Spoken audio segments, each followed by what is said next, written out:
Hello दोस्तों, स्वागत है आप सभी का पीआरटी टीचर क्लासेस में। देखिए, आज हम लोग पढ़ने चल रहे हैं टिश्यू का तीसरा पार्ट, जिसमें हमें पढ़ना है संयोजी ऊतक के बारे में। किसके बारे में पढ़ना है? तो संयोजी ऊतक के बारे में हमें पढ़ना है। ठीक है, संयोजी ऊतक। ठीक है, संयोजी ऊतक के बारे में, संयोजी ऊतक के बारे में हमें आज पढ़ना है, जिसे कहा जाता है कनेक्टिव टिश्यू। क्या कहा जाता है? तो कनेक्टिव टिश्यू कहा जाता है। क्या कहा जाता है? तो कनेक्टिव टिश्यू के बारे में हमें आज पढ़ना है। ठीक है, देखिए, इसमें अगर हम पढ़ें तो अगर हम इसको कहें तो जो संयोजी ऊतक होता है, तो संयोजी ऊतक की जो कोशिकाएं होती हैं वो आपस में कम जुड़ी हुई होती हैं। कैसी होती हैं? तो आपस में कम जुड़ी हुई होती हैं। ठीक है, क्या होती हैं? तो आपस में कम जुड़ी हुई होती हैं। किसकी? तो संयोजी ऊतक की कोशिकाएं आपस में कम जुड़ी हुई होती हैं। और अंतर कोशिकीय अधात्री, ठीक है, इंटरसेलुलर, ठीक है, मैट्रिक्स में क्या होती हैं? धसी हुई होती हैं। ठीक है, कैसी होती हैं? तो इंटरसेलुलर मैट्रिक्स में धसी हुई होती हैं। पहली दूसरी चीज हो गई। और यह जो अधात्री होती है वो जेली की तरह होती है, या तरल भी हो और सघन भी हो और कठोर हो सकती है। यानी जेली की तरह तरल, ठीक है, ठीक है, सघन और कठोर होती है। जेली की तरह होती है, तरल होती है, सघन होती है या कठोर हो सकती है। कौन? तो अधात्री। ठीक है, और कहा जाता है कि जो अधात्री होती है, अधात्री की जो प्रकृति होती है वो उसके संयोजी ऊतक के विशिष्ट कार्य की वजह से उसका नेचर यानी उसकी प्रकृति बदलती रहती है। ठीक है, किसकी? तो किसकी बात कर रहे हैं? तो अधात्री की बात कर रहे हैं। तो पहले देखिए, संयोजी ऊतक, संयोजी ऊतक, संयोजी ऊतक की कोशिकाएं, कोशिकाएं आपस में कम जुड़ी हुई, कम जुड़ी हुई होती हैं, कम जुड़ी होती हैं। ठीक है, यहां से हुई हटा दीजिए। तो संयोजी ऊतक की कोशिकाएं आपस में कम जुड़ी होती हैं। अगर हम बात करें तो संयोजी ऊतक, देखिए, संयोजी ऊतक, संयोजी ऊतक की कोशिकाएं, कोशिकाएं अधात्री में, ठीक है, अंतर कोशिकीय, अंतर कोशिकीय, कोशिकीय, अंतर कोशिकीय, कोशिकीय अधात्री में, अधात्री में धसी हुई होती हैं, धसी होती हैं। क्या होती हैं? तो धसी होती हैं। अंतर कोशिकीय अधात्री में क्या होती हैं? धसी होती हैं। ठीक है, और मैंने क्या कहा कि जो अधात्री होती है, क्या बात किया है मैंने? अधात्री की बात किया। तो अधात्री यानी मैट्रिक्स, अधात्री यानी मैट्रिक्स, ठीक है, मैट्रिक्स जेली की तरह, जेली की तरह, तरह तरल, सघन व कठोर हो सकती है, कठोर हो सकती है। ये चीजें आपको देखने को मिलेगी। संयोजी ऊतक की कोशिकाएं आपस में कम जुड़ी हुई होती हैं। संयोजी ऊतक की कोशिकाएं अंतर कोशिकीय अधात्री में धसी होती हैं। अधात्री जेली की तरह कठोर, ठीक है, और क्या तरल और सघन और कठोर हो सकती है। अब ये अधात्री का जो नेचर होगा, ठीक है, वो विशिष्ट ऊतक के कार्य के आधार पर होगा। ठीक है, इतना इसमें इंपॉर्टेंट है और इसको करिए। अब हमें देखिए, इसको स्क्रीनशॉट ले लीजिए। अब देखिए हमें क्या करना है इसमें। तो देखिए, अब हमें पढ़ना ये कितने टाइप्स के होते हैं। ठीक है, इसमें कितने टाइप्स के होते हैं, हमें संयोजी ऊतक को टाइप्स में बांट देना है। कितने टाइप्स में इनको बांटा गया है? तो कुल इनको 5 टाइप्स में यानी 5 भागों में बांटा गया है। ठीक है, 5 भागों में बांटा गया है। पहला इसमें आता है आपका बोन आता है। क्या आता है? बोन आता है। दूसरा क्या आता है? तो लीगामेंट आता है। क्या आता है? लीगामेंट आता है। चौथा, तीसरा क्या आता है इसमें? तो टेंडन आता है। क्या आता है? टेंडन आता है। फिर क्या आता है? तो कार्टिलेज आता है। क्या आता है? काटी ले जाता है। क्या आता है? तो काटी ले जाता है। फिर क्या आता है? तो एरियोलर आता है। क्या आता है? एरियोलर आता है। ये इसमें इतने 5 टाइप इसके होते हैं, ठीक है। तो बोन, लिगामेंट, टेंडन, कार्टिलेज और एरियोलर आता है। किस में आता है? तो संयोजी ऊतक में आते हैं। अब हम लोग पढ़ना शुरू करेंगे रक्त के बारे में, यानी ब्लड के बारे में पढ़ना शुरू करेंगे। चलिए देखते हैं ब्लड के बारे में।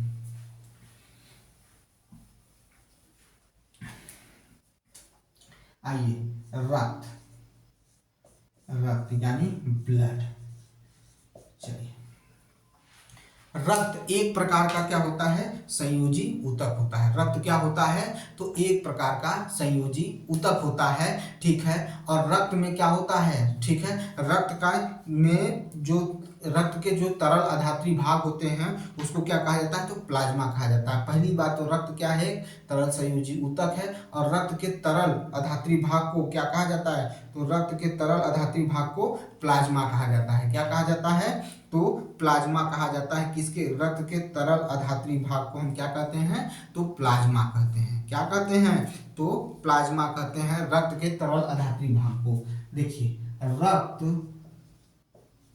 एक तरल संयोजी ऊतक है। क्या है? रक्त एक तरल संयोजी ऊतक है, ठीक है। रक्त के तरल आधात्री भाग को रक्त के तरल आधात्री भाग को प्लाज्मा कहा जाता है। तरल आधात्री भाग को क्या कहा जाता है? प्लाज्मा कहा जाता है, ठीक है। क्या कहा जाता है? तो प्लाज्मा कहा जाता है। अब हम लोग जानेंगे कि प्लाज्मा में क्या क्या चीजें होती हैं। आइए पढ़ते हैं प्लाज्मा में क्या क्या चीजें होती हैं।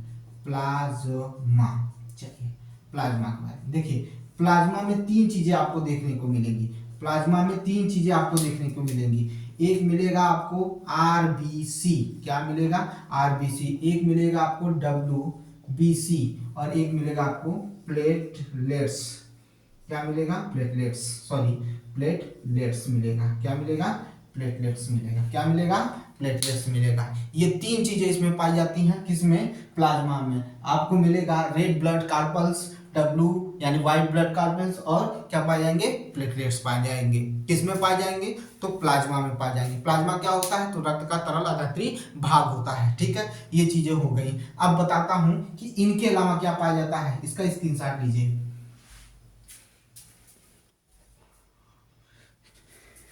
चलिए देखते हैं। ये हो गया।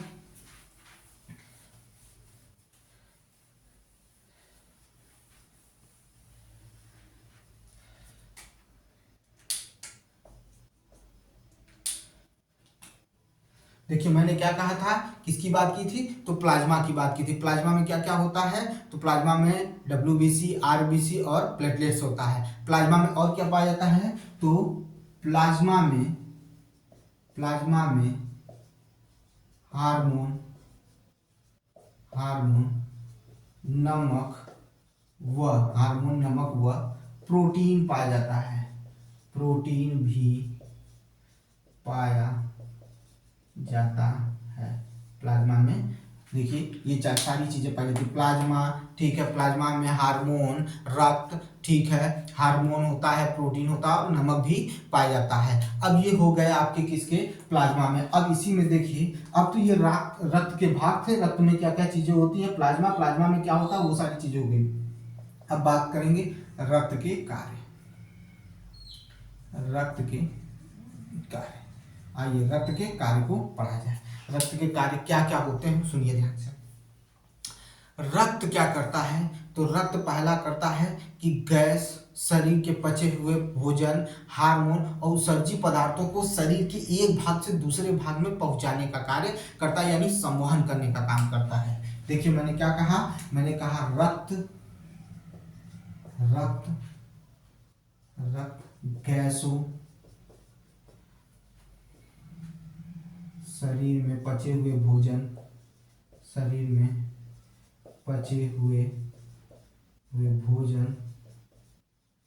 भोजन, या लिख रहे पचे पचे हुए भोजन, शरीर में पचे हुए भोजन। क्या क्या मैंने बताया, रक्त में गैस हो, शरीर में पचे हुए भोजन, ठीक है। और किसकी बात किया मैंने, तो उत्सर्जी पदार्थ, किसकी बात कर रहा हूं, तो उत्सर्जी पदार्थ, ठीक है, उत्सर्जी पदार्थ, उत्सर्जी पदार्थ, पदार्थ व हार्मोन, हार्मोन, हार्मोन का संवहन करने का, करने का कार्य करता है, कार्य करता है, ठीक है। ये चीज है रक्त के कार्य हैं, ये रक्त के कार्य हैं, ठीक है। तो इसको भी आप क्या करिए, इसको भी स्क्रीनशॉट लीजिए, ठीक है।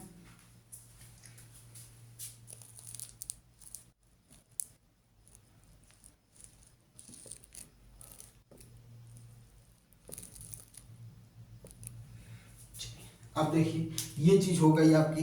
चलिए देखिए, अब हम लोग पढ़ेंगे इसी में दूसरा टाइप। पहले हमने बोन पढ़ लिया, अब हम, अरे सॉरी, हमने ब्लड पढ़ लिया, अब हम पढ़ेंगे बोन। क्या पढ़ेंगे, तो बोन यानी अस्थि के बारे में पढ़ेंगे। किसके बारे में पढ़ेंगे, तो अस्थि के बारे में पढ़ेंगे, ठीक है। इसको कहते हैं बोन। यह भी एक प्रकार का क्या है, संयोजी ऊतक का उदाहरण है। यह भी एक प्रकार का क्या है, संयोजी ऊतक का उदाहरण है। सुन लीजिए पहले क्या करता है, फिर उसके बाद आगे देख लेते हैं। सुनिएगा ध्यान से। यह जो अस्थि होती है, ये पंजर का, क्या किसका, तो पंजर का निर्माण कर शरीर को आकार प्रदान करती है, मांसपेशियों को तथा शरीर के मुख्य भागों को क्या देती है, तो सहारा देने का काम करती है। क्या करने का काम करती है, तो सहारा देने का काम करती है। फिर से सुनिए, अस्थि पंजर का निर्माण करके शरीर को आकार देने तथा मांसपेशियों एवं किसको, शरीर के मुख्य भागों को सहारा देने का कार्य करती है। कौन करता है, तो अस्थि करता है, ठीक है। और सुनिएगा ध्यान से, यह ऊतक मजबूत और कठोर होता है। कैसा होता है, तो मजबूत और कठोर होता है। कैसा होता है, तो मजबूत और कठोर होता है। अस्थि की कोशिकाएं कठोर अधात्री में धसी होती हैं। कहाँ धसी होती है, तो कठोर अधात्री में, हार्ड मैट्रिक्स में क्या होती हैं, धसी होती हैं, ठीक है। जो कैल्शियम और फास्फोरस की बनी होती हैं। किसकी बनी होती है, तो फास्फोरस और कैल्शियम की बनी हुई होती हैं, ठीक है। ये समझ में आया कि नहीं आया, चलिए देखते हैं। चलिए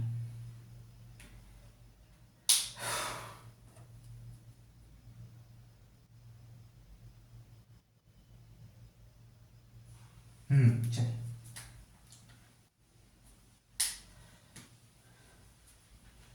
यह भी संयोजी ऊतक का एक उदाहरण है। यह भी एक संयोजी ऊतक का क्या है, उदाहरण है, ठीक है। कौन, तो बोन। बोन भी क्या है, संयोजी ऊतक का एक उदाहरण है, ठीक है। चलिए आइए देखते हैं संयोजी ऊतक का एक उदाहरण। यह भी संयोजी ऊतक का एक उदाहरण है, ठीक है। क्या है, संयोजी ऊतक का एक उदाहरण है, ठीक है। तो चलिए देखते हैं, पहले समझिएगा मैंने क्या कहा। तो ये क्या करता है, तो पंजर का निर्माण करके शरीर को आकार प्रदान करता है। यह पंजर का निर्माण कर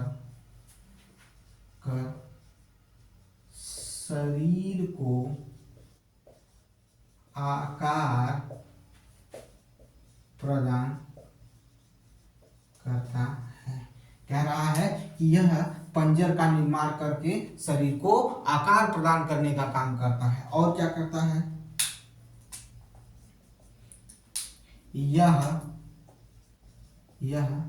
शरीर, यह मांस पेशियों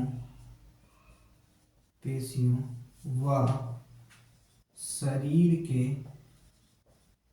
मुख्य भागों को या मुख्य अंगों को, शरीर के मुख्य अंगों को सहारा प्रदान करता है। यह शरीर के मुख्य अंगों को, यह मांसपेशी और शरीर के मुख्य अंगों को क्या करता है, सहारा प्रदान करने का कार्य करता है, ठीक है। और देखिए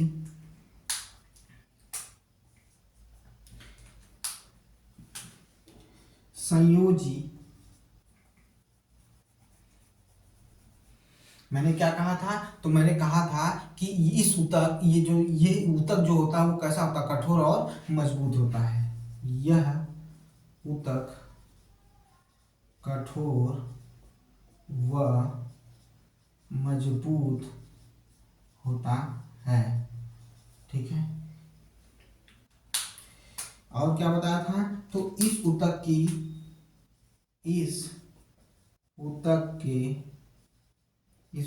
कोशिकाएं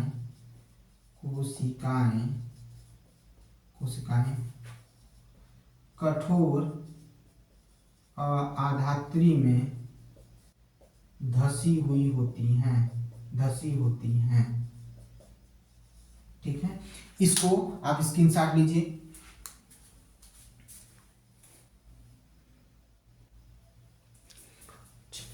देखिएगा मैंने क्या क्या बताया था, तो मैंने बताया कि जो आपका बोन है, ठीक है, अस्थि है, यह भी एक क्या है, संयोजी ऊतक है। यह शरीर को, पंजर का निर्माण करके शरीर को क्या देता है, आकार प्रदान करता है, मांसपेशियों का और मुख्य अंगों को सहारा देने का काम करता है। यह ऊतक कठोर और मजबूत होता है। अस्थि कोशिकाएं क्या होती है, अधात्री में धसी होती हैं, और ये किसकी बनी होती है, अभी आगे बताता हूँ। ठीक है, ये हो गया।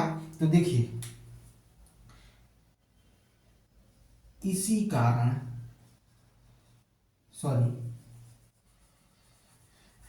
इस ऊतक की कोशिकाएं कठोर और आधात्री में धसी होती हैं। यह कैल्शियम व फास्फोरस की बनी होती हैं, ये चीज हो गया आपका। ये सारा काम इसका है। किसका काम बता रहे हैं, तो अस्थि के बारे में बता रहे हैं, जो कैल्शियम और फास्फोरस की बनी होती है। अब ये क्या करती हैं, तो दो अस्थियां आपस में एक दूसरे से, ठीक है, ये आगे भी आपको पता चलेगा कि ये क्या करती हैं। तो पहली चीज तो ये हो गया, मैंने फिर से बता देता हूं कि अस्थि जो करती है, अस्थि क्या करने का काम करती है, तो अस्थि क्या करने का काम करती है, तो शरीर को आकार प्रदान करती है। आपस में मतलब क्या करते हैं कि अन्य भागों को, शरीर के मुख्य भागों को और मांसपेशियों को सहारा प्रदान करते हैं, और क्या करते हैं, यह मजबूत बनाते हैं। किसको बनाते हैं, तो हमारे शरीर को मजबूत बनाते हैं, और कैल्शियम और फास्फोरस के बने होते हैं। यह हो गया आपका बोन। अब आइए देखते हैं अगला। ठीक है,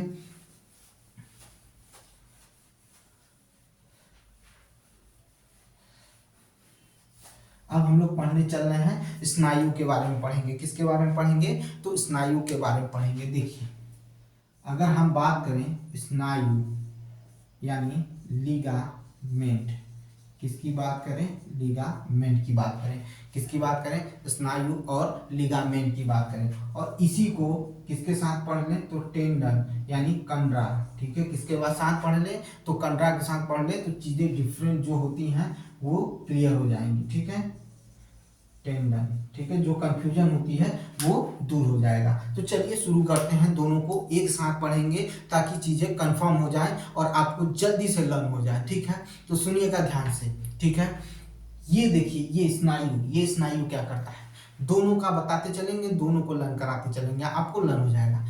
दो अस्थियां जब आपस में एक दूसरे से एक अन्य संयोजी ऊतक, ठीक है, अन्य संयोजी ऊतक जिसे स्नायु कहते हैं से जुड़ी हुई होती हैं।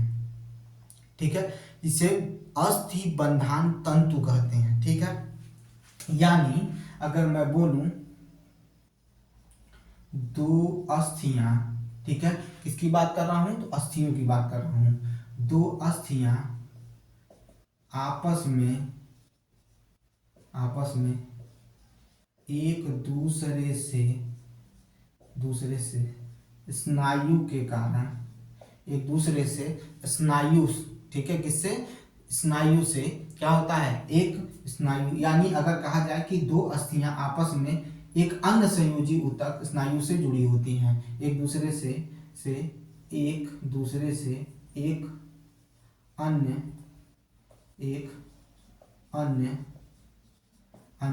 संयोजी ऊतक स्नायु से स्नायु से जुड़ी होती हैं, जुड़ी होती हैं, ठीक है, जुड़ी होती हैं। यानी अगर हम सीधी बात करें तो दो अस्थियों को जोड़ने के लिए किसकी जरूरत पड़ती है, तो हमें स्नायु की जरूरत पड़ती है। स्नायु जो होता है दो अस्थियों को जोड़ने का काम करता है, आपस में जोड़ने का काम कौन करता है, स्नायु करता है। अब सुनिएगा कंडरा क्या करता है। कंडरा भी क्या है, एक प्रकार का क्या है, संयोजी ऊतक है, जो अस्थियों को मांसपेशियों से या अस्थियों से मांसपेशियों को जोड़ने का काम करता है। अस्थियों से मांसपेशियों को जोड़ने का काम करता है, कौन करता है, तो कंडरा। यह अस्थियों को या अस्थियों से मांसपेशियों को अस्थियों से मांसपेशियों को जोड़ने का कार्य करता है। अस्थियों से मांसपेशियों को जोड़ने का कार्य करता है, कौन करता है, तो कंडरा करता है। स्नायु क्या करता है, दो पेशियों को जोड़ता है, जबकि कंडरा क्या करता है, अस्थियों को मांसपेशियों से जोड़ने का काम कंडरा करता है। स्नायु क्या करता है, तो अस्थियों को अस्थियों से जोड़ने का कार्य करता है, ठीक है। अब ध्यान से सुनिएगा, कौन किसकी बात करने चल रहे हैं, तो स्नायु की बात करने चल रहे हैं। तो स्नायु क्या होता है, तो स्नायु मजबूत होता है, बहुत ही मजबूत होता है और लचीला होता है। कैसा होता है, यह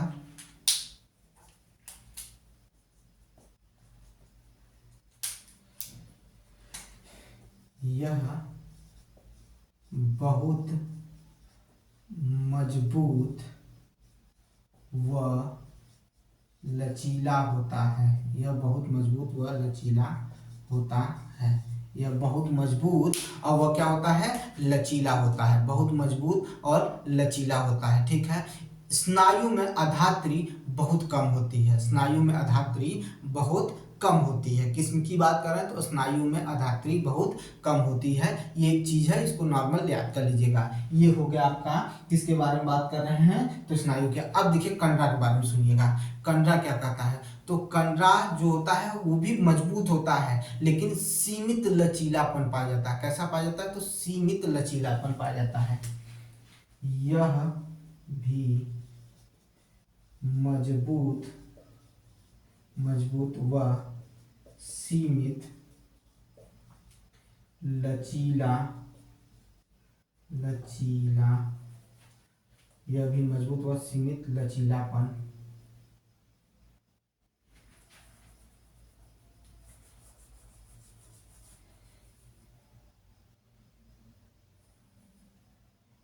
इसमें भी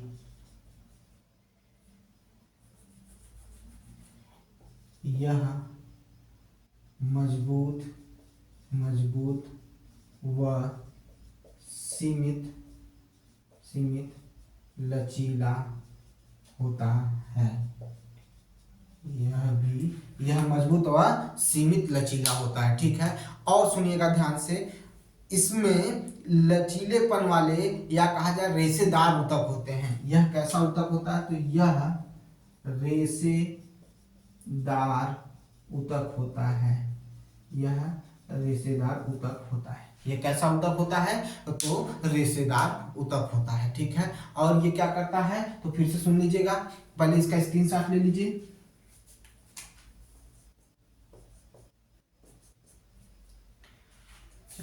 देखिए फिर से सुन लीजिएगा, ये स्नायु दो अस्थियों को जोड़ने का काम करता है। पहली चीज, ये मजबूत और लचीला होता है, ठीक है। और क्या होता है, तो इसकी बात किया मैंने कि इसमें अधात्री बहुत कम होती है, ठीक है, ये चीज हो गया। अगर हम बात करें कंडरा की, तो कंडरा में अस्थियों को मांसपेशियों से जोड़ने का काम होता है। कंडरा मजबूत होता है और सीमित लचीलेपन रेशेदार ऊतक होते हैं, ठीक है। ये हो गया आपका खत्म, इसको स्क्रीनशॉट लीजिए।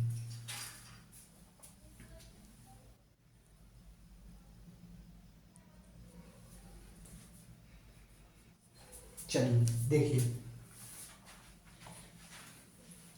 अब हम अगला पॉइंट की बात करने चल रहे हैं, जिसे कार्टिलेज कहते हैं, उपास्थि। किसकी बात करने चल रहे हैं, तो उपास्थि की बात करने चल रहे हैं। उपास्थि, कार्टिलेज की सुनिएगा ध्यान से। कार्टिलेज क्या होता है, क्या करता है, इसको सुनिएगा। यह भी एक अन्य प्रकार का संयोजी ऊतक होता है। यह भी क्या होता है, एक प्रकार का संयोजी ऊतक होता है, ठीक है, जिसमें कोशिकाओं के बीच में, ठीक है, पर्याप्त क्या होता है, स्थान होता है, ठीक है, जिसमें कोशिकाओं के बीच में क्या होता है, पर्याप्त स्थान होता है। कार्टिलेज में जिसमें पर्याप्त कोशिकाओं के बीच में पर्याप्त स्थान होता है, इसकी ठोस अधात्री प्रोटीन की क्या होती है, ठोस अधात्री प्रोटीन और किसकी बनी होती है, तो शर्करा की बनी होती है। किसकी बनी होती है, तो शर्करा की बनी होती है। इसकी ठोस अधात्री प्रोटीन और शर्करा की बनी होती है। यह मतलब उपास्थि जो है वो नाक, कान, कंठ, ठीक है, और किसके कहाँ पाया जाता है, तो श्वास नली में उपस्थित होती है। कौन होता है, उपास्थि नाक, कान, कंठ, ठीक है, कंठ और श्वास नली में उपस्थित होती है। कौन उपस्थित होता है, तो कार्टिलेज। हम कान उपास्थि को मोड़ सकते हैं परंतु हाथ की अस्थि को नहीं मोड़ सकते हैं, ठीक है, क्योंकि वहां उपास्थि नहीं पाया जाता है। यह दो ऊतक किस प्रकार से भिन्न होते हैं इसके बारे में भी बताते हैं और इसका क्या होता है, डिफरेंस देखने को मिलता है। फिर से सुनिएगा कार्टिलेज के बारे में। तो कार्टिलेज भी एक अन्य प्रकार का क्या है, ऊतक है, यानी संयोजी ऊतक है। कौन, कार्टिलेज भी एक प्रकार का संयोजी ऊतक है, जिसकी कोशिकाओं के बीच में पर्याप्त स्थान होता है। क्या होता है, पर्याप्त स्थान होता है। इसकी ठोस अधात्री प्रोटीन और किसकी बनी होती है, शर्करा की बनी होती है। किसकी बनी होती है, तो शर्करा की बनी होती है, ठीक है, ये हो गई चीज। और मैंने कहा अस्थियों को, जोड़ों को, ठीक है, क्या करती है, यह अस्थि के जोड़ों को क्या करती है, मतलब बनाने का काम करती है, ठीक है, बनाती है, या कहा जाए तो चिकना बनाने का काम करती है, ठीक है। तो यह अस्थियों के जोड़ों को चिकना बनाने का काम करती है। उपास्थि नाक, ठीक है, नाक, कान, कंठ और श्वास नली में उपस्थित होती है। इस हम जब कान को घुमाते हैं या मोड़ते हैं तो कोई प्रॉब्लम नहीं होता है, मुड़ जाता है, लेकिन हाथ की हड्डी नहीं मुड़ेगी। ये चीज डिफरेंस देखने को मिलता है अस्थि और उपास्थि में। तो चलिए लिखिए,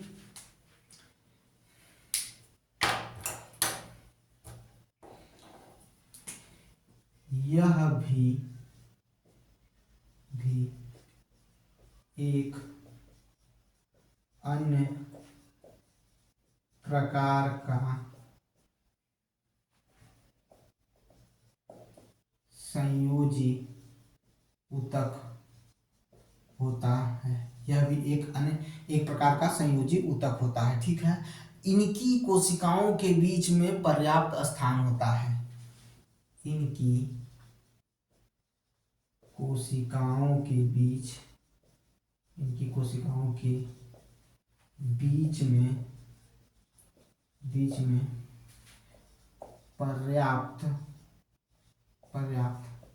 स्थान होता है। पर्याप्त स्थान होता है किसके, तो उपास्थि के बीच में पर्याप्त स्थान होता है।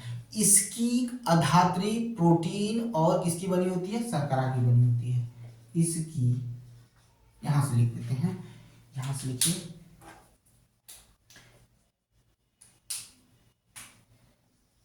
इसकी अधात्री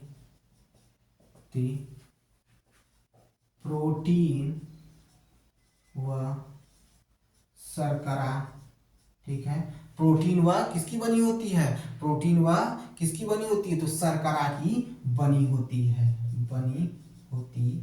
शर्करा की बनी होती है। इसकी अधात्री प्रोटीन और शर्करा की बनी होती है। यह अस्थियों के जोड़ को चिकना बनाती है। यह अस्थियों के जोड़ को चिकना बनाती है। यह अस्थियों के जोड़ को क्या करती है, चिकना बनाती है, चिकना बनाने का काम करती है। कौन करता है, तो उपास्थि करती है, उपास्थि करती है, अस्थियों के जोड़ को चिकना बनाती है।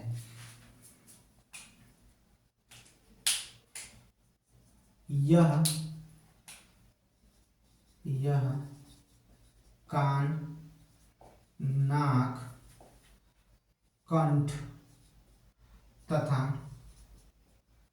श्वास नली,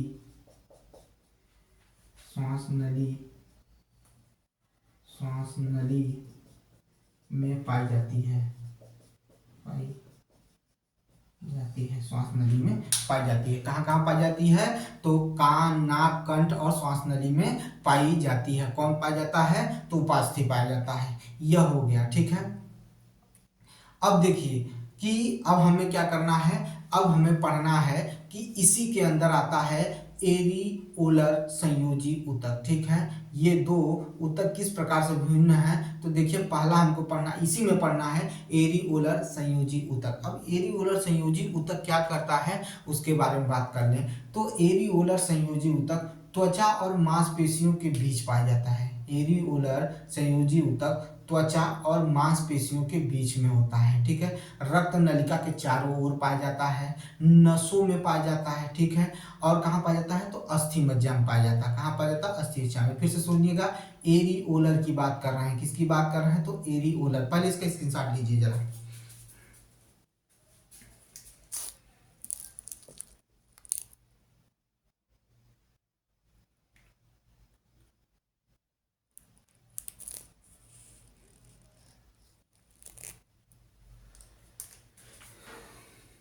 चलिए देखिए,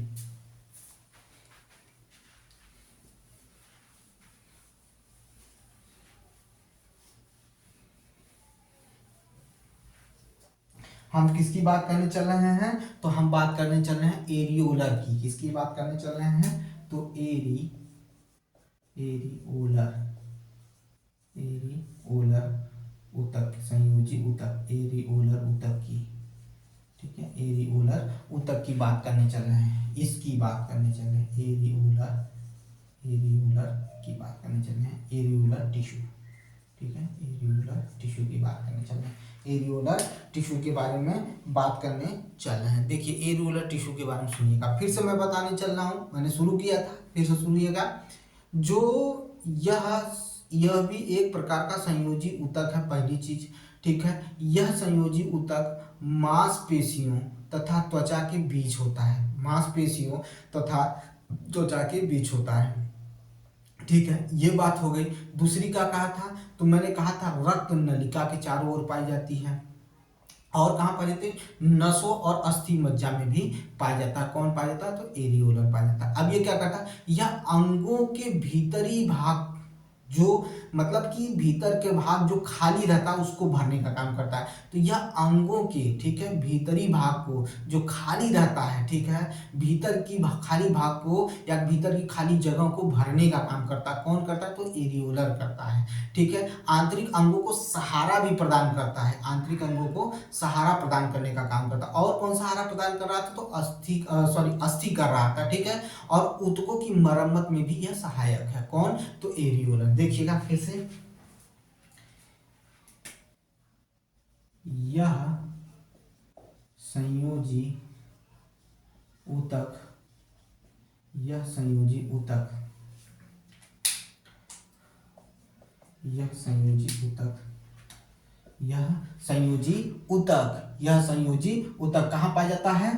तो त्वचा व मांस पेशियों, त्वचा व मांसपेशियों के बीच, त्वचा व मांसपेशियों के बीच रक्त नली के, रक्त नली के, रक्त नली के चारों ओर के, चारों ओर और कामा नसों और अस्थि मज्जा में, अस्थि मज्जा में, अस्थि मज्जा में पाई जाती है, पाई जाती है। फिर से देखिएगा, यह संयोजी ऊतक त्वचा में, ठीक है, त्वचा और मांसपेशी के बीच में, रक्त नलिका में, ठीक है, रक्त नलिका के चारों ओर, और कहाँ पाई जाती है? नसों में पाई जाती है। और कहाँ पाई जाती है? अस्थि मज्जा में। यह अंग के भीतरी, ठीक है, अंग के भीतर की जगह को, खाली जगह को भरने का काम करती है।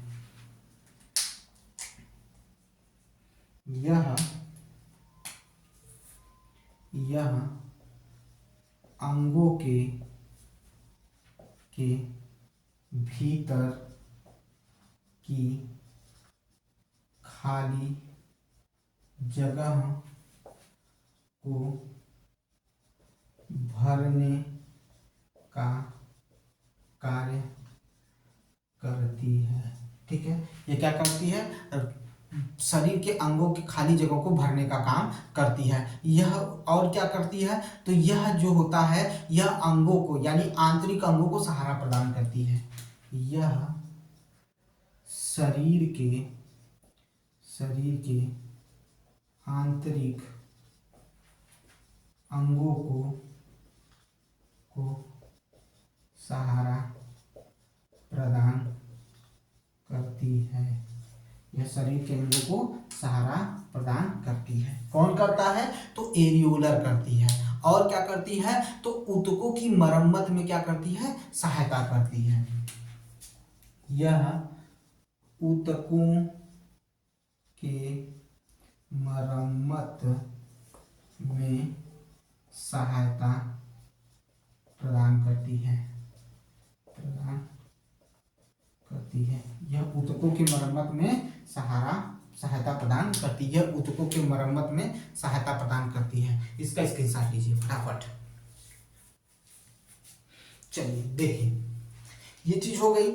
हमने एरियोलर के बारे में पढ़ लिया। यहाँ पर खत्म होता है संयोजी ऊतक के बारे में। अब दो लास्ट पॉइंट बचे हुए हैं जिनको हम बड़ी जल्दी से पढ़ लेंगे और अच्छे या सरल शब्दों में लिख भी लेंगे। चलिए देखिए, पहले तो कुछ चीजें और सुन लीजिए। इसमें एक पॉइंट दिया है कि हमारे शरीर में वसा कहाँ संचित होता है। हमारे शरीर में वसा कहाँ संचित होता है। ठीक है, किसकी बात कर रहा है? तो फैट की बात कर रहा है। किसकी बात कर रहा है? तो फैट की बात कर रहा है, वसा। ठीक है, किसकी बात कर रहा है? तो वसा की बात कर रहा है। कहाँ संचित होता है? तो वसा का संग्रह, ठीक है, वसा का संग्रह करने वाला वसामय ऊतक त्वचा के नीचे आंतरिक भाग के बीच में पाया जाता है। ठीक है, आंतरिक अंगों के बीच में पाया जाता है। फिर से सुनिएगा मैं क्या कह रहा हूं। तो वसा का संग्रह करने वाला वसामय ऊतक, वसा के मतलब वसा का संग्रह करने वाला वसामय ऊतक आंतरिक भाग के बीच में पाया जाता है या आंतरिक अंगों के बीच पाया जाता है या त्वचा के नीचे आंतरिक अंगों के बीच पाया जाता है। कौन पाया जाता है? तो वसामय ऊतक। ठीक है, इस ऊतक की कोशिकाएं, ठीक है, इस ऊतक की कोशिकाएं, ठीक है, गोलिकाओं से भरी होती हैं। वसा गोलिकाओं की यानी वसा की गोलिकाओं से भरी होती हैं, या कहा जाए वसा से भरी गोलिकाएं होती हैं। कौन होता है? तो कोशिकाएं होती हैं। इस ऊतक की कोशिकाएं वसा की गोलिकाओं से भरी होती हैं। ठीक है, और क्या करती हैं? तो यह ऊष्मा की कुचालक का कार्य भी करती हैं। यह संग्रहित होती हैं और ऊष्मा के कुचालक का काम करती हैं। ठीक है, यह ऊष्मा कुचालक का काम करती हैं। कौन करता है? तो वसा करता है। तो लिख लिया जाए। देखिए,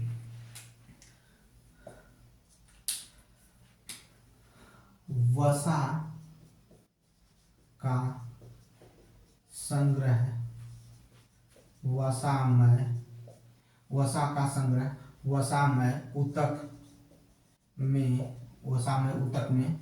होता है। वसा का संग्रह वसामय ऊतक में होता है। वसा का संग्रह वसामय ऊतक में होता है जो त्वचा के नीचे आंतरिक अंगों के बीच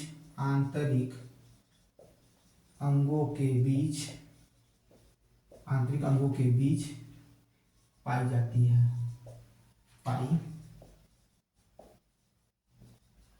है। जो त्वचा के नीचे आंतरिक अंगों के बीच पाई जाती है। ठीक है, इस ऊतक की कोशिकाएं इस ऊतक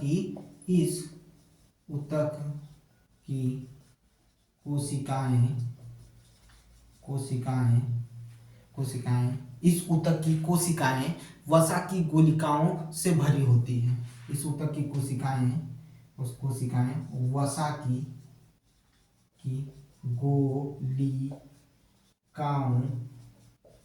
गोलिकाओं से भरी होती है। क्या करती हैं? वसा से भरी होती हैं। और ये क्या करती हैं? तो यह वसा संग्रहित होने के कारण यह ऊष्मा का कुचालक का कार्य भी करती हैं। यह वसा संग्रहित संग्रहित होने के कारण कारण ऊष्मा के कुचालक का कार्य करती है। यह वसा संग्रहित होने के कारण ऊष्मा के कुचालक का भी कार्य करती है। कौन करता है? तो वसामय गुलिकाएं यानी वसामय कोशिकाएं, या कहा जाए वसामय ऊतक। ठीक है, इसको उतार लीजिए।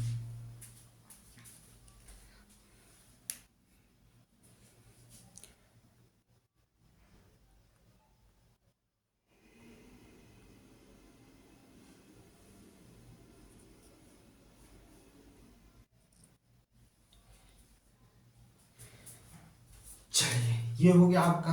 चलते हैं नेक्स्ट टॉपिक पर। ठीक है, देखते हैं।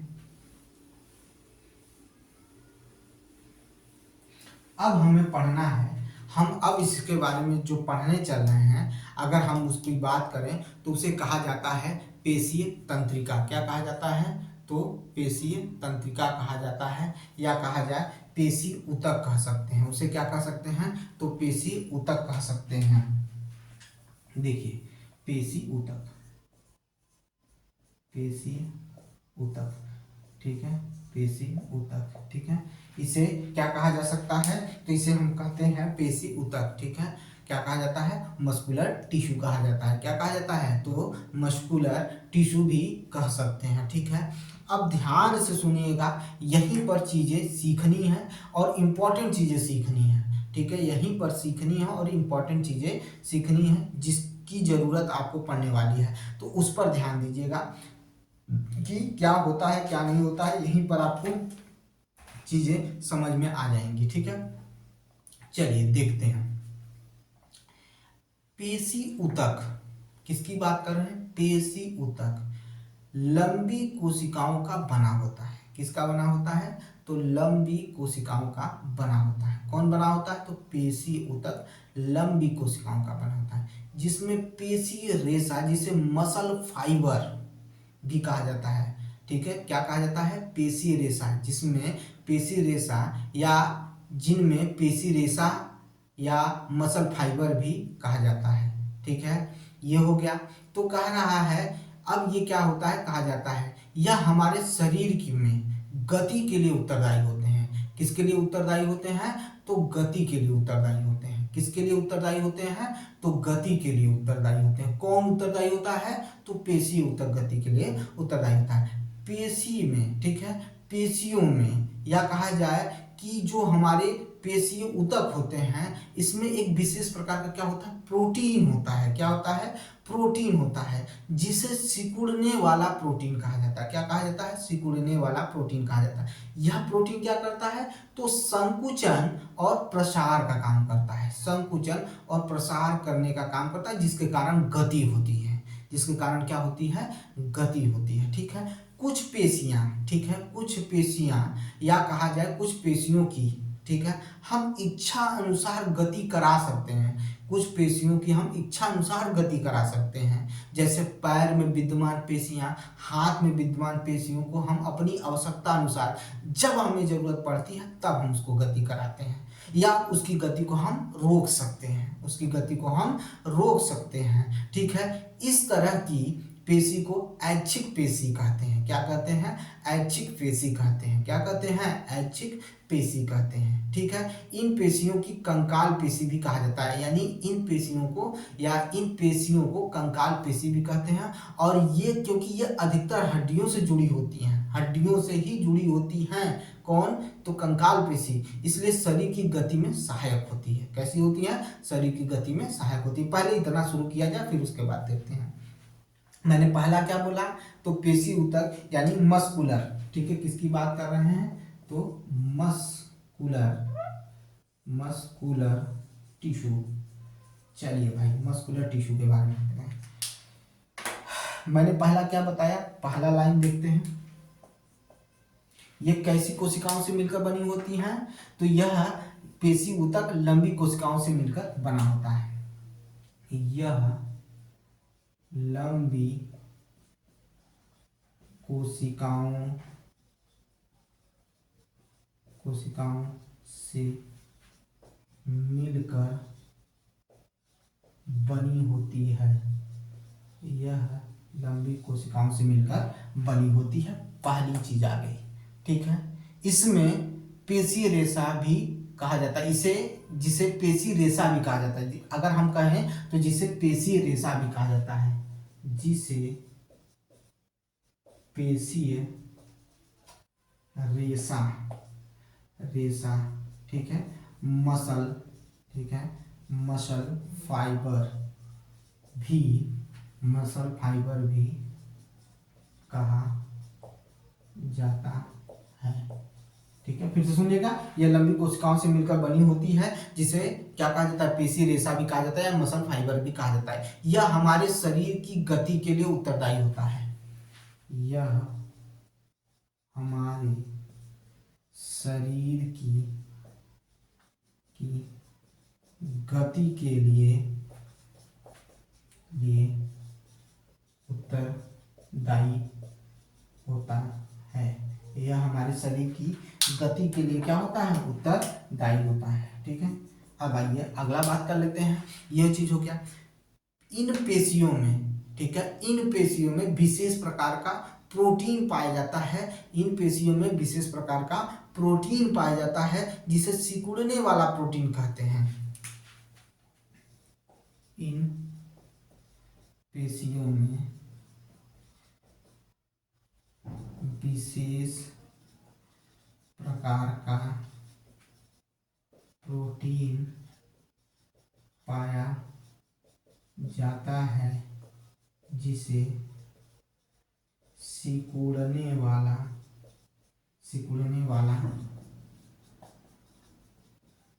प्रोटीन कहा जाता है। सिकुड़ने वाला प्रोटीन कहा जाता है, जिसके संकुचन और प्रसार के लिए, ठीक है, जिसके संकुचन और प्रसार के कारण गति होती है। यानी इसी प्रोटीन के संकुचन और प्रसार के कारण गति होती है। इसी के संकुचन व प्रसार के कारण गति होती है। ठीक है, इसी के संकुचन और प्रसार के कारण गति होती है। ठीक है, तो इसे पहले स्क्रीनशॉट लीजिए।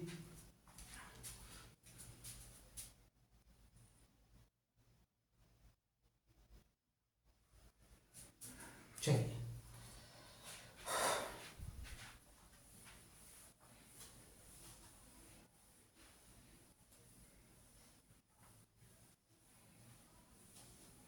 देखिए, हम बारी बारी से चाहेंगे तो दोनों को एक साथ पढ़ा सकते हैं, लेकिन हम चाहते हैं कि ऐच्छिक पेशियां और अनैच्छिक पेशियां दोनों को अलग अलग पढ़ाया जाए, ताकि आपको चीजें बड़ी ध्यान से आए और थोड़ा सा विस्तृत लिखा जाए, ताकि सारी कभी क्वेश्चन कुछ बने तो वो सीधे सीधे क्वेश्चन हमारे हमारे मतलब पूरे टॉपिक से कवर हो सके। ऐसा ना हो कि छूट जाए, नहीं, छोड़ना नहीं है, सारी चीजें अच्छे से पढ़नी है। तो चलिए देखते हैं। मैं कह रहा हूं कि कुछ पेशियां ऐसी होती हैं जिनको हम अपनी इच्छा अनुसार क्या करा सकते हैं, गति करा सकते हैं। ठीक है, तो मैं कह रहा हूं कुछ पेशियां ऐसी होती हैं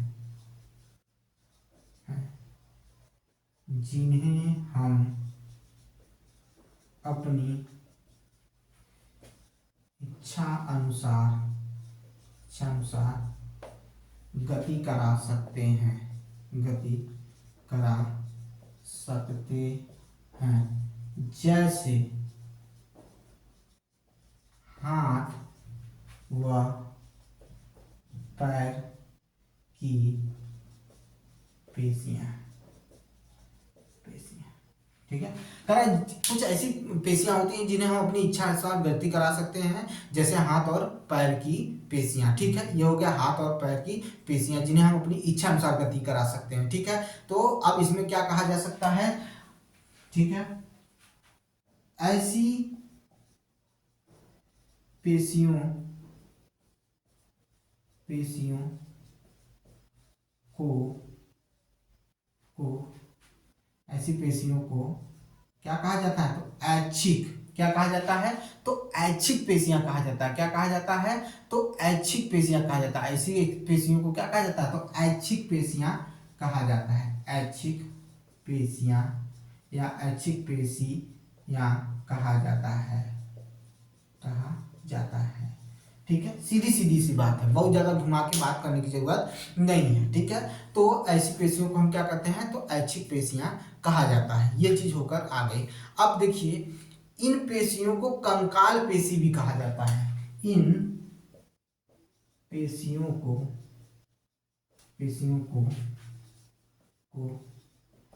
कंकाल पेशी भी कहा जाता है। क्यों कहा जाता है कंकाल पेशी?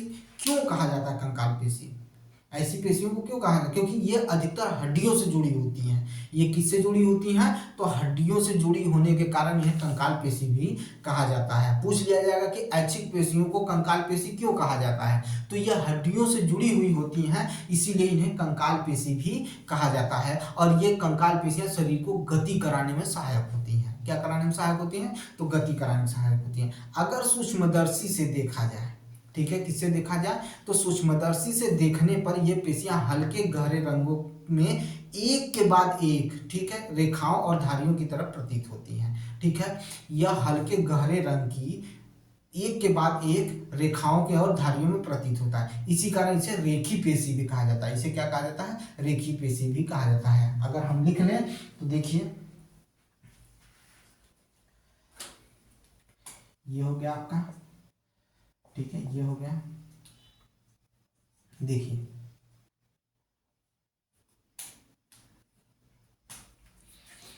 देखिए, सूक्ष्मदर्शी से सूक्ष्मदर्शी से देखने पर यह पेशियां, सूक्ष्मदर्शी से देखने पर यह पेशियां कैसी होती हैं? तो हल्के तथा गहरे रंग की एक के बाद एक रेखाओं या धारियों के रूप में प्रतीत होती हैं। पेशियां, यह सूक्ष्मदर्शी से देखने पर यह पेशियां हल्के हल्के व गहरे रंग की, हल्के व गहरे रंग की एक के बाद एक, एक के बाद एक के बाद एक, एक के बाद एक, क्या कह रहा हूं? एक के बाद एक, ठीक है, एक के बाद एक रेखाओं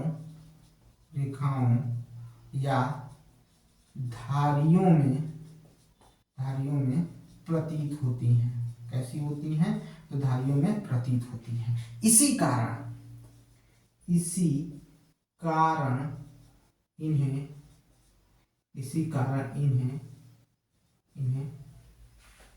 रेखी पेशी भी कहते हैं।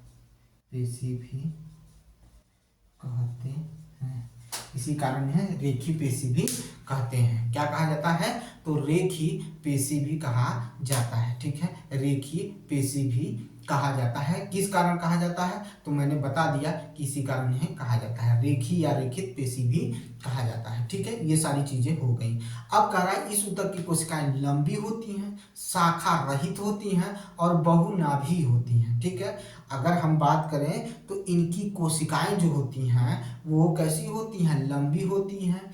ठीक है, शाखा रहित होती हैं और कैसी होती हैं? तो बहुनाभी होती हैं। इनको भी लिख लेंगे। चलिए इसको उतारिए पहले।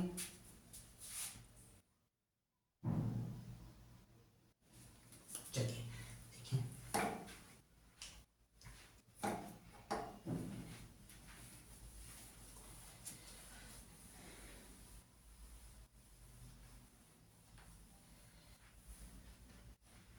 मैंने क्या कहा? इनकी कोशिकाएं। ठीक है, क्या कह रहा हूं? इनकी कोशिकाएं। ठीक है, इनकी कोशिकाएं कैसी होती हैं? तो इनकी कोशिकाएं, ठीक है, इस ऊतक की कोशिकाएं लंबी होती हैं, बेलनाकार होती हैं, शाखा रहित और बहुनाभी होती हैं।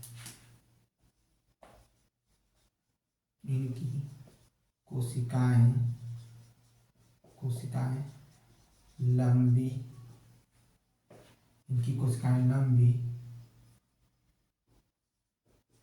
बेलनाकार, शाखा रहित व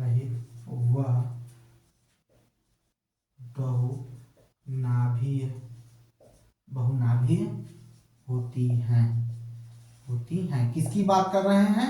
तो हम अनैच्छिक पेशियों, ऐच्छिक पेशियों की बात कर रहे हैं। ठीक है, ऐच्छिक पेशियों की बात कर रहे हैं जो इस तरह से काम करती हैं। यहाँ पर खत्म होता है आपका ऐच्छिक पेशी। अब हम लोग पढ़ेंगे अनैच्छिक पेशी। ठीक है, इनवॉलेंट्री टिश्यू पढ़ेंगे या मस्कुलर पढ़ेंगे। ठीक है, तो देखिए अब हम लोग शुरू चल रहे हैं इनवॉलेंट्री के बारे में। देखिए बात करते हैं आहार नली में। ठीक है, आहार नली की बात करें तो उसमें भोजन का प्रवाह, किसका प्रवाह होता है? तो भोजन का। रक्त नलिकाओं का, ठीक है, रक्त नलिका का प्रसार और संकुचन, रक्त नलिका का प्रसार और संकुचन। ठीक है, किसकी बात कर रहे हैं? तो रक्त नलिका और प्रसार, रक्त नलिका का, ठीक है, प्रसार और संकुचन। आहार नली में भोजन का प्रवाह। ठीक है, ये चीज हो गई। तो ये ऐसी गतियां होती हैं, ठीक है, या इनका प्रसार और संकुचन जैसी गतियां जो होती हैं वो कैसी गतियां होती हैं? तो ये ऐसी गतियां होती हैं जिसे हम स्वचालित नहीं कर सकते हैं, खुद से नहीं चला सकते हैं। ठीक है, हमारे हाथ में ये सारी चीजें नहीं होती या हमारे द्वारा कंट्रोल नहीं की जा सकती। यह गतियां अपनी इच्छा अनुसार होती हैं। ठीक है, या कहा जाए यह अपने से चलती हैं और अपने से बंद होती हैं। ठीक है, ये सारी चीजें इसमें देखने को मिलती है और ये चिकनी पेशियां होती हैं और ठीक है, इन पर हमारा कंट्रोल नहीं होता है। ऐसी पेशियों को अनैच्छिक पेशियां कहा जाता है। क्या कहा जाता है? तो अनैच्छिक पेशियां कहा जाता है। देखिए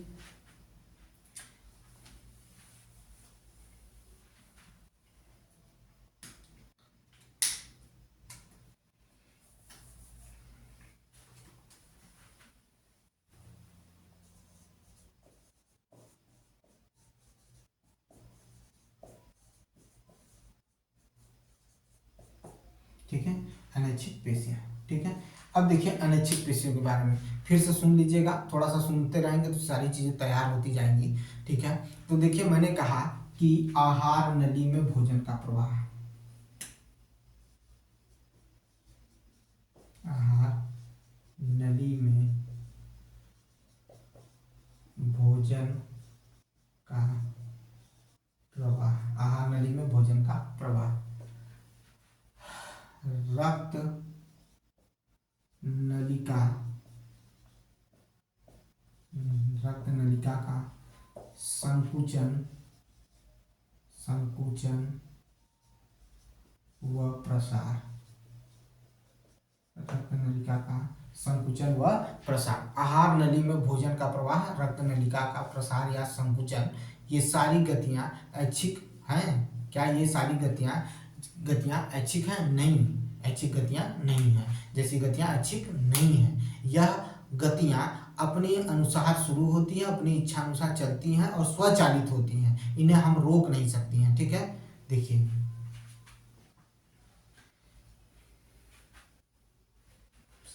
यह, ठीक है, आहार नली में भोजन का प्रवाह, रक्त नलिका में का संकुचन और प्रसार, यह सारी गतियां स्वयं होती हैं इस पर हमारा कोई नियंत्रण नहीं होता है, इसी नहीं होता है। ऐसी गतियों को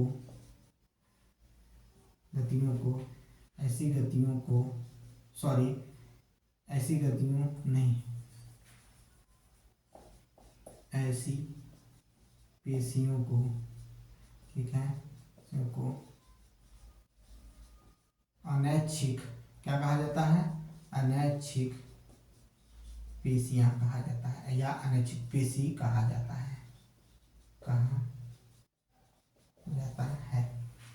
क्या कहा जाता है? अनैच्छिक पेशी कहा जाता है। ठीक है, या अनैच्छिक पेशी कहा जाता है, या चिकनी चिकनी चिकनी पेशियां भी कहा जाता है, भी कहा जाता, चिकनी पेशियां भी कहा जाता है। ठीक है, इन पेशियों की गति पर हमारा कोई नियंत्रण नहीं होता है। ठीक है, इनकी गति को नियंत्रित करती हैं, कौन करती हैं? तो अनैच्छिक पेशियां नियंत्रित करती हैं, और कोई नहीं कर सकता। जैसे आंख की फलक, ठीक है, आंख का फलक, ठीक है, मूत्रवाहिनी, फेफड़ों में श्वास नली, ठीक है, ये सारी चीजें, हृदय का धड़कना, ये सारी क्या है? अनैच्छिक पेशियां हैं। ठीक है, अनैच्छिक पेशी हैं। अब देखिए क्या कह रहा है कि यह, अब सुनिएगा ध्यान से, यह इनकी जो ये पेशियां हैं, इनके जो ऊतक होते हैं, इनमें जो कोशिकाएं होती हैं, वो कोशिकाएं लंबी और क्या होती हैं? आखिरी सिरा इनका क्या होता है? नुकीला होता है, और यह एक केंद्रीय होती हैं। देखिए,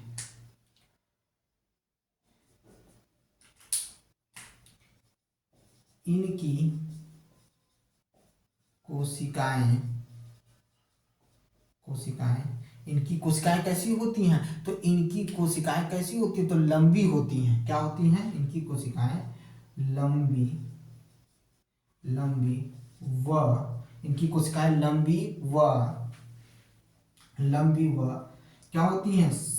एक सिरे पर, यानी सिरे पर नुकीला होती हैं, सिरे पर और नुकीली होती हैं,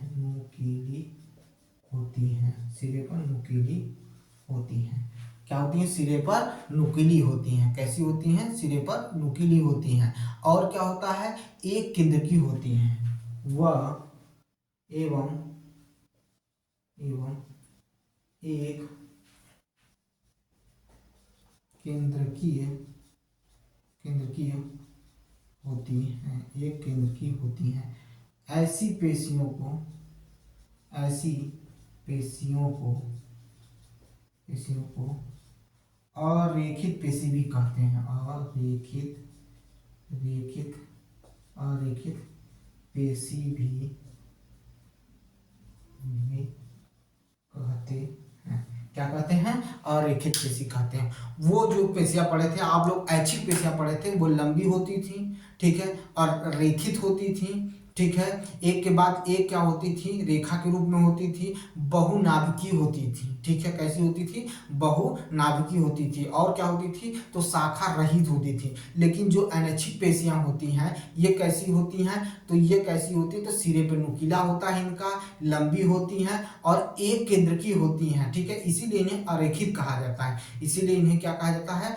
अरेखित या अरेखित पेशियां भी कहा जाता है। ठीक है, अब देखिए ध्यान से, हृदय की पेशियां जीवन भर लयबद्ध तरीके से प्रसार करती हैं और संकुचन करती हैं। इन ऐच्छिक पेशियों को कार्डिक पेशी भी कहा जाता है। क्या कहा जाता है? तो इन अनैच्छिक पेशियों को कार्डिक पेशी भी कहा जाता है। तो पूछ सकता है कि हृदय की जो पेशियां होती हैं, या हृदय में जो पेशियां पाई जाती हैं, वो जीवन भर लयबद्ध तरीके से प्रसार करती हैं और संकुचन करती हैं, इन अनैच्छिक पेशियों को कार्डिक पेशी भी कहा जाता है। कार्डिक पेशी किसे कहा जाता है? तो जो हृदय की पाई जाने वाली पेशियां होती हैं, उन्हें कार्डिक पेशी भी कहा जाता है। ठीक है, तो चलिए उसके बारे में भी देख लेते हैं।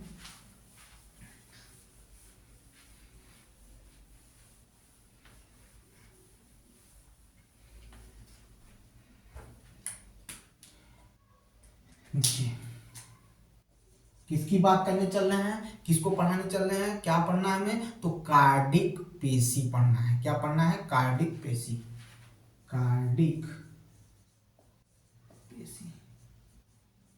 कार्डिक पेशी क्या पढ़ना है? कार्डिक पेशी पढ़ना है। हृदय की पेशियां जीवन भर,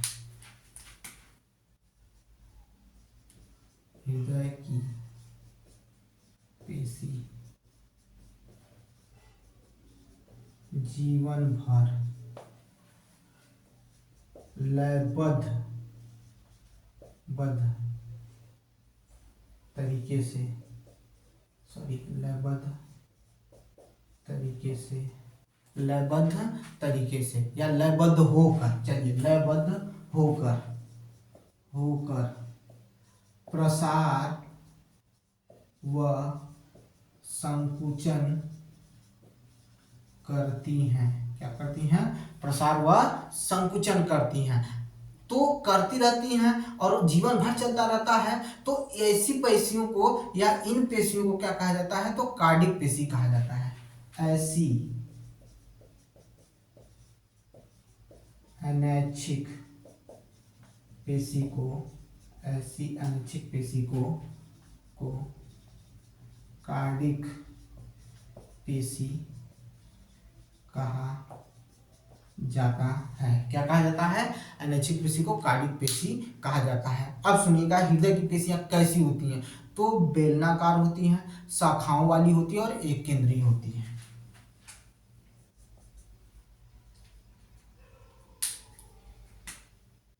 इनकी कोशिकाएं, ठीक है, इनकी कोशिकाएं कैसी होती हैं? लंबी होती हैं, बेलनाकार होती हैं और शाखाओं वाली होती हैं। और क्या होती है? एक केंद्र की होती हैं।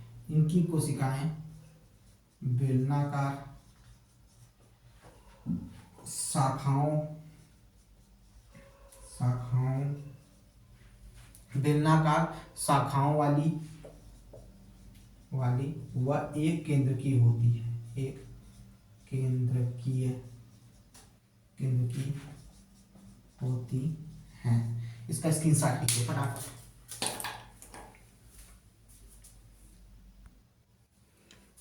चलिए, आइए एक सिर्फ एक पॉइंट और आ गया है, बस उसके बाद खत्म।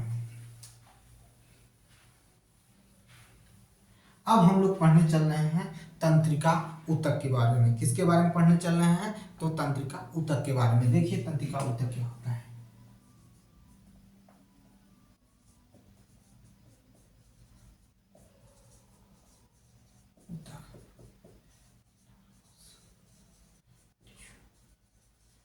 ठीक है, नर्वस टिश्यू के बारे में हम लोग पढ़ने चल रहे हैं। किसके बारे में पढ़ने चल रहे हैं? नर्वस टिश्यू के बारे में। सुनिएगा, जितनी भी, ठीक है, सभी कोशिकाएं, ठीक है, सभी कोशिकाएं उत्तेजना के अनुकूल, ठीक है, प्रतिक्रिया करने की क्षमता रखती हैं। ठीक है, जैसी उत्तेजना होगी उसी तरह से कोशिकाएं क्या करती हैं?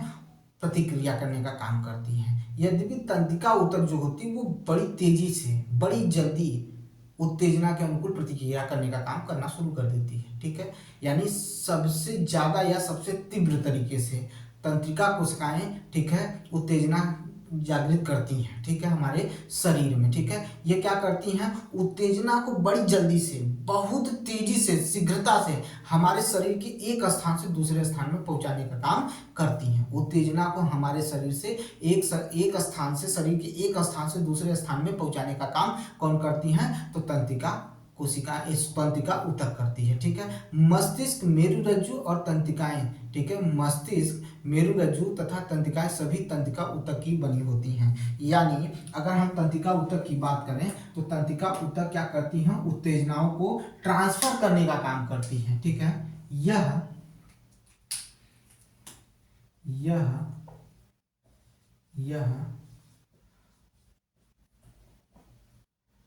उत्तेजना को शरीर के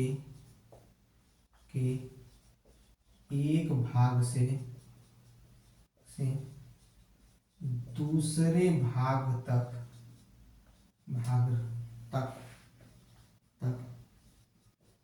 शीघ्रता से पहुंचाने का कार्य करती हैं। शीघ्रता से पहुंचाने का कार्य करती हैं। किसको? उत्तेजना को। तो अब इसमें क्या क्या है? तो तीन चीजें। पहली चीज, मेरुरज्जु, मस्तिष्क और तंत्रिकाएं सभी तंत्रिका ऊतक की बनी होती हैं। किसकी बात कर रहे हैं? तो मस्तिष्क किसकी बात कर रहे हैं? तो मस्तिष्क, मेरुरज्जु, ठीक है, मेरुरज्जु, मस्तिष्क, मेरुरज्जु व किसकी बात कर रहे हैं? तंत्रिकाएं, ठीक है, तंत्रिकाएं किसकी बनी होती हैं? तो तंत्रिकाएं तंत्रिका कोशिका की की बनी होती हैं। सीधा सीधा सा बात, और कुछ नहीं इसमें, बहुत ज़्यादा इसमें आपको परेशान होने की ज़रूरत नहीं है। ठीक है, ये समझ में आई बात। अब सुनिएगा ध्यान से, और हम क्या कहना चाह रहे हैं। 2 मिनट रुकिएगा।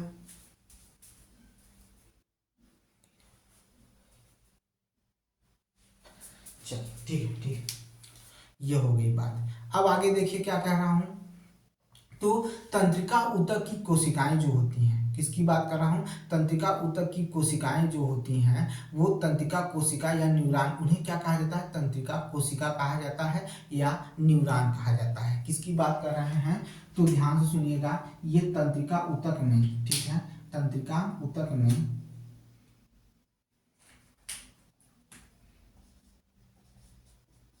तंत्रिका ऊतक की कोशिकाओं को तंत्रिका ऊतक की कोशिकाओं को तंत्रिका कोशिका कोशिका कोशिका या न्यूरॉन न्यूरॉन कहा जाता है।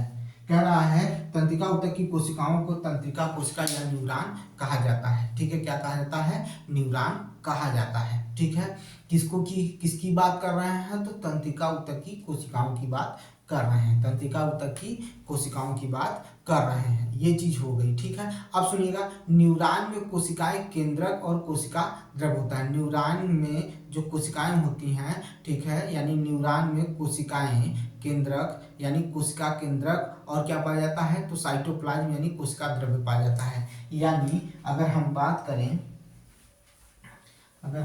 करें तो ये जो न्यूरॉन है,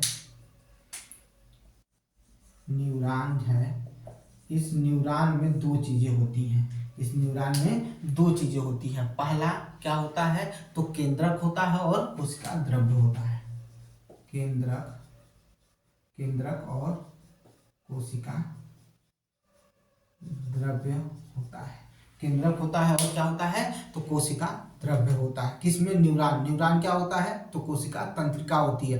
कोशिका तंत्रिका क्या होती है, तो कोशिका तंत्रिकाओं से कोशिका तंत्रिका ऊतक बना हुआ है। ये चीज हो गई। ठीक है, अब ध्यान से सुनिएगा क्या कह रहा हूं। इससे लंबे पतले बालू जैसी शाखाएं निकलती हैं। लंबे पतले बालू जैसी शाखाएं निकलती हैं और निकली होती हैं, और प्राय प्रत्येक न्यूरॉन से इस तरह की लंबी प्रवर्ध होता है। ठीक है, यानी लंबी शाखाएं निकलती हैं, जिसको एक्सॉन कहते हैं। क्या कहते हैं, एक्सॉन कहते हैं। यानी इनसे एक लंबी शाखाएं निकली होती हैं। इनसे एक लंबी शाखाएं निकली होती हैं, जिन्हें क्या कहा जाता है, तो एक्सॉन कहा जाता है। क्या कहा जाता है, एक्सॉन कहा जाता है। क्या कहा जाता है, तो एक्सॉन कहा जाता है। ये एक्सॉन कहा जाता है। एक्सॉन, जिन्हें एक्सॉन कहा जाता है। ये लंबे प्रवर्ध के रूप में भी होते हैं। क्या होते हैं, लंबे प्रवर्ध के रूप में भी होते हैं। ठीक है, तथा बहुत सारे छोटी छोटी शाखाएं भी निकली होती हैं। बहुत सारी छोटी छोटी शाखाएं भी निकली होती हैं। उन्हें क्या कहा जाता है, तो डेंड्राइट्स कहा जाता है। एवं बहुत सारे छोटी छोटी शाखाएं निकली होती हैं, जिन्हें क्या कहा जाता है, डेंड्राइट्स कहा जाता है। क्या कहा जाता है, डेंड्राइट्स कहा जाता है। ठीक है, डेंड्राइट्स या छोटी प्रवर्ध यानी छोटे प्रवर्ध या डेंड्राइट्स कहा जाता है। क्या कहा जाता है, डेंड्राइट्स कहा जाता है, कहते हैं, जिसे डेंड्राइट्स कहते हैं। ठीक है, निकली होती जिन्हें डेंड्राइट्स कहते हैं। क्या कहते हैं, डेंड्राइट्स। तंत्रिका कोशिका जो होती है वो 1 मीटर तक लंबी हो सकती है। तंत्रिका कोशिकाएं, इसको इसके साथ लीजिए,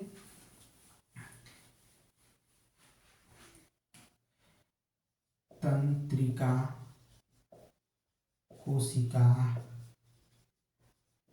कोशिकाएं 1 मीटर तक लंबी हो सकती हैं।